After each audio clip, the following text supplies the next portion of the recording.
Je suis arrivé à Nancy et j'ai eu des cours. Il y avait un droit des organisations européennes, un semestre. Mais on faisait bien aussi bien l'OCDE que le Conseil de l'Europe, que la CK et le début de la communauté économique européenne. Et puis Borrella, François Borrella, est revenu d'Algérie, où il était du concours avant moi. Il est revenu, il m'a pris mes cours. Je me suis retrouvé avec un cours qu'ils ont créé, droit européen.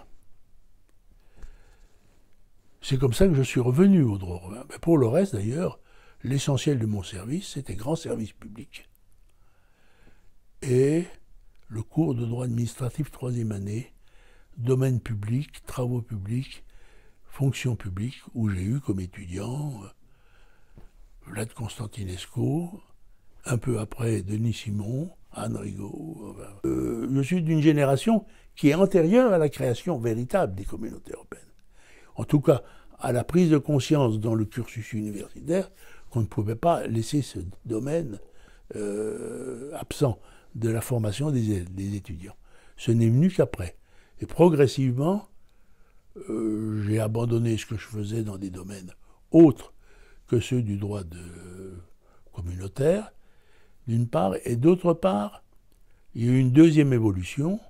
À l'origine, je faisais aussi bien la partie droit institutionnel, pour l'appeler comme cela, et la partie droit économique. Et j'ai pris le droit économique, et spécialement dans la maîtrise droit des affaires. Donc je me suis orienté vers la concurrence, vers ces domaines-là, la libre circulation des marchandises. Donc il y a eu une sorte de spécialisation progressive. Je n'ai jamais abandonné un ras de regard sur le droit institutionnel. Mais je n'ai plus fait de cours de droit institutionnel, c'était Vlad Constantinescu essentiellement, Denis Simon aussi. Ma propre évolution, c'est l'évolution de la matière. Car le droit communautaire est rentré dans le système universitaire par le droit institutionnel. Manie des publicistes. Ils croient que c'est les institutions qui comptent. J'exagère, mais c'est vrai que... Et qui ont souvent voulu faire ça comme un décalque de leur droit constitutionnel. Est-ce du droit fédéral, est-ce du droit supranational? Des discussions sans fin. Si on me demandait ce que c'est aujourd'hui, je ne serais mal en peine de vous donner une réponse cohérente. Donc moi, j'ai suivi cette évolution. Et d'ailleurs, un jour, une réunion à Paris, au ministère, Dubuis me dit « Ah, voilà le privatiste d'agrégé de droit public ». Mais c'est assez révélateur. Et c'est à ce moment-là que se sont posées un certain nombre de questions intéressantes, selon moi, pour l'enseignement du droit européen. Fallait-il créer des cours spécifiques et exclusivement choisir cette voie, ou utiliser une technique de l'intégration du droit européen dans les autres matières? Moi, j'ai été partisan d'une sorte de mixité, parce qu'il fallait à la fois rendre compte de la logique systémique du droit ce qui est devenu le droit de l'Union, mais d'un autre côté, il fallait aussi, pour assurer sa pérennité, faire en sorte qu'il soit perçu par les privatistes, les commercialistes, les fiscalistes, etc., comme intégré dans leur matière, et pas simplement une sorte de superstructure qui flottait au-dessus de leur discipline. Et c'est en tout cas ce qu'on a fait à Strasbourg.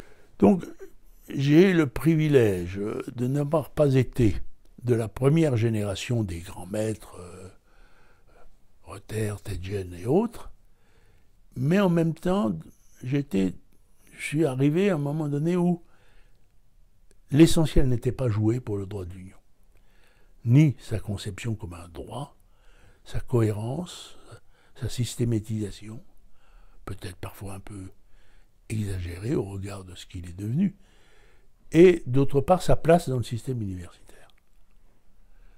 Il n'y avait pas d'épreuve de droit communautaire au concours d'agrégation. Ceux qui allaient devenir les communautaristes, comme on dit parfois, venaient essentiellement, soit pour les publicistes, du droit international,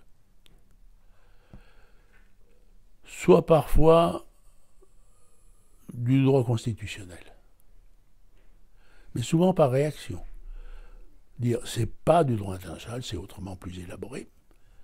Pour les uns, quand ils ont quitté le droit international, et pour les autres, ça prétend être du droit constitutionnel, c'est quand même pas du droit constitutionnel. Enfin, en schématisant. Donc je suis d'une tranche d'âge qui a connu l'intégration du droit communautaire dans le système juridique, d'abord, et dans le système universitaire.